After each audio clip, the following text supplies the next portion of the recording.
My dearly beloved family, how are you all doing? As you can see, I am doing good and I know you are doing perfectly well.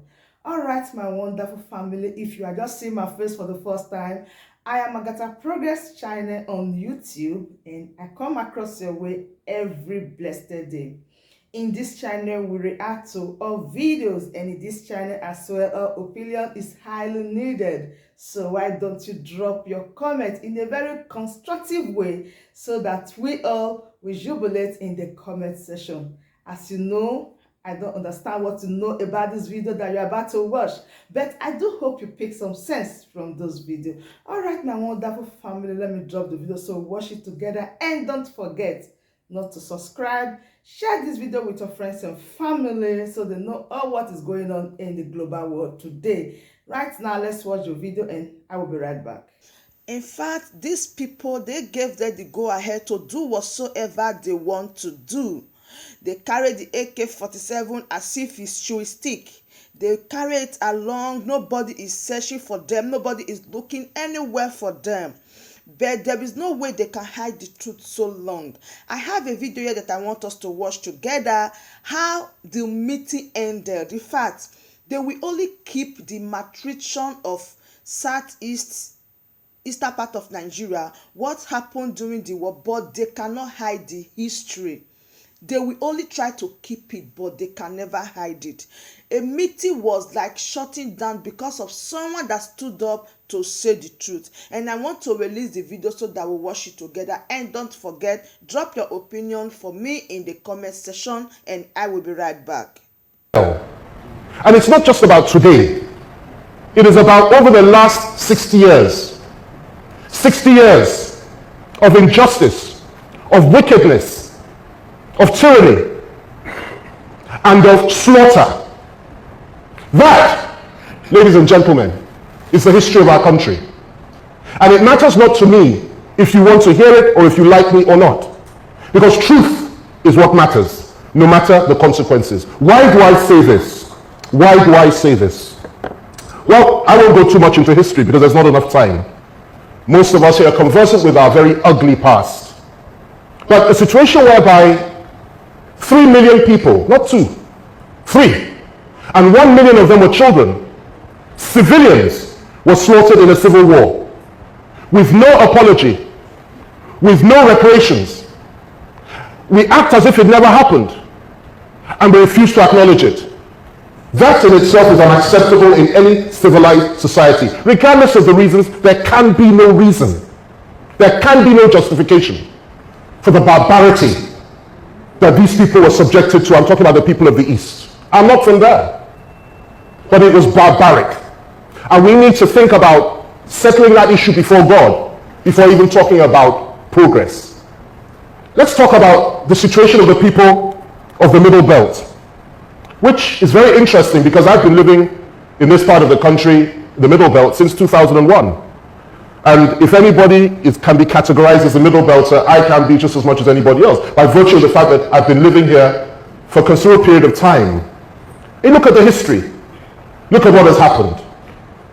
A people whose very essence and history and personality has literally been stripped from them. A people who have been oppressed by a tiny minority, who have been told that you have no history, you have no faith, you have no religion, you must be dominated, you must be controlled, you must be told what to do, you must never be allowed to rule yourselves or determine your own destiny. That is the reality on the ground. And of course, we see the slaughter.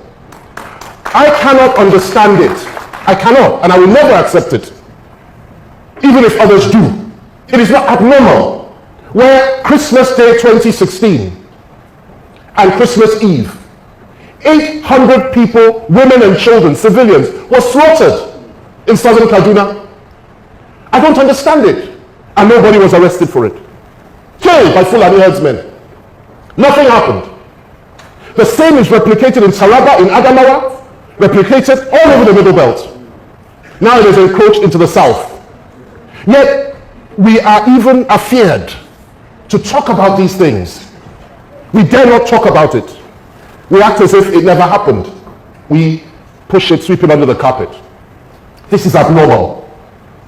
A situation whereby in the South now, particularly in the Southwest, in fact all over the South, all our forests in the Southwest have been taken over by these same people, which is why we have to organize our own security, and we have no apology for that, and it's across party lines, and we will continue to do so. Because for us, it's not a question of semantics, it's not a question of what is right or wrong, it's a question of survival. And we shall survive as a people no matter what. You go to the Southeast, where thousands of young men and women over the last 4 years have been slaughtered because they say they want to have the right of self-determination and they're calling for a referendum. And they are being slaughtered on a daily basis. Go to the cells of the East, and I've been there, and go and see what they do to them, how they keep them. That's if they don't kill them. You go to the South, similar story. Tyranny, barbarity, wickedness. And of course, if you stand up to it and say this is not acceptable, they come after you. That is the Nigeria of today. And we talk about unity. We talk about unity. Well, if we look at our armed forces, we look at our security agencies, 17 of them in total in this country today. A multi-ethnic, multi-religious, multicultural country, or supposedly so. And every single security agency in this country, apart from the Navy, and I'm talking about operational command, I'm not talking about Chief of Defense Staff, administrative command, every single one of them, apart from the Navy, is headed by a northern Muslim. Is that justice? No, is that justice? not. Then you have Boko Haram, a barbaric organization that takes pleasure in slaughtering innocent civilians. Cowards. Their leader is a coward, and they are cowards. And all those that stand with them and support them and justify them and try to rationalize their barbaric actions are cowards. I say that today. And yet, we treat them almost with kid gloves, release them en masse, fund them by paying off ransoms, and yet they continue to slaughter. And I'll say something here today, which many people don't like to hear, particularly people in the north. And that is this. The reality is that though not all the time, but the majority of the time, it is Christian communities that are targeted by these people. And I ask myself, why? You talk about unity. Well, you tell me, and this is beyond politics, because when somebody is described as a politician, it's almost become an insult in this country. I'm not a politician. Politicians tend not to speak truth. They tend to be politically correct. And this is not the time for that. I am a man of the future. I am a man of destiny. The truth will see me through, no matter whatever evil eye I may be getting for what I'm saying today. But listen to this. A situation whereby people will go to a state like Plateau State, butcher the people, kill everybody there in a community, burn the place to the ground, then occupy the place, and then change the name of that community to a Fulani name is unacceptable to me as a Nigerian. And this is what we fear. This is what we reject. This is what we resist. And as far as we are concerned, this is a liberation struggle. If you had an Obasanjo in power, a man who I work for, who I love, who is like a father to me, it would have been a little bit different. Because he refused to talk about religion. He refused to talk about tribe. He refused to talk about ethnicity. And if you bring it to his doorstep, he will throw you out. If you had someone like Jonathan or even Yaradua, it wouldn't have mattered. Because we manage each other, we try and accommodate each other, we try and carry each other along. Well, you have somebody that is totally different, with a different perspective in power today, who believes there's nothing wrong with having 90% of the people working in the villa. And I worked there for many years. We balanced everything. But today, 90% of the people working there are Northern Muslims. And Hausa is the lingua franca. A situation where NNPC, you go there, every single manager, key manager in every sensitive position in NNPC today is a Northern Muslim, including the GMD and of course including the substantive minister who's the president himself. You go to every single sector.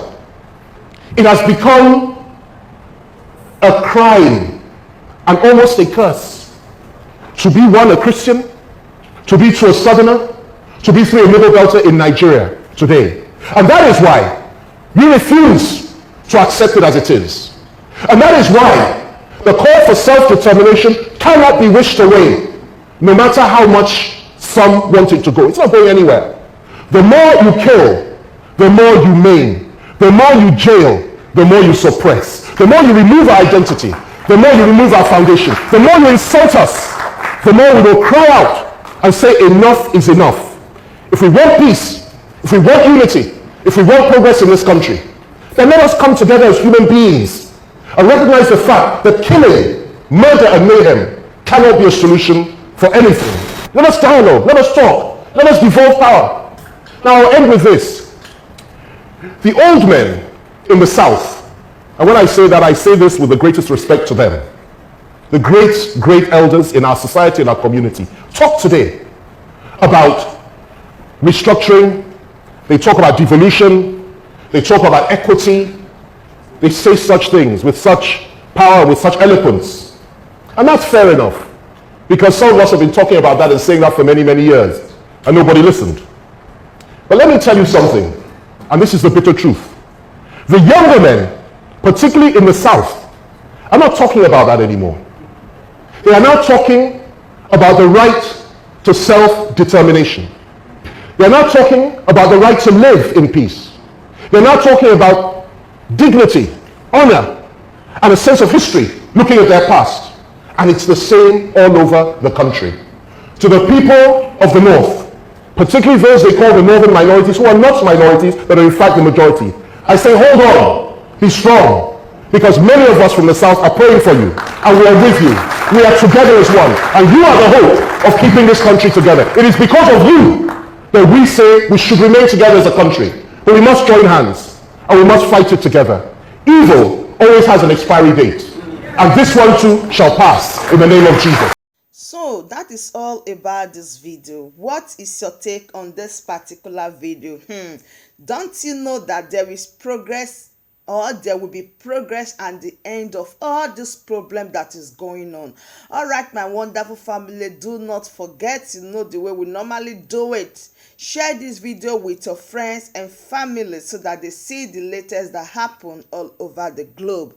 I will see you when I see you. Bye-bye.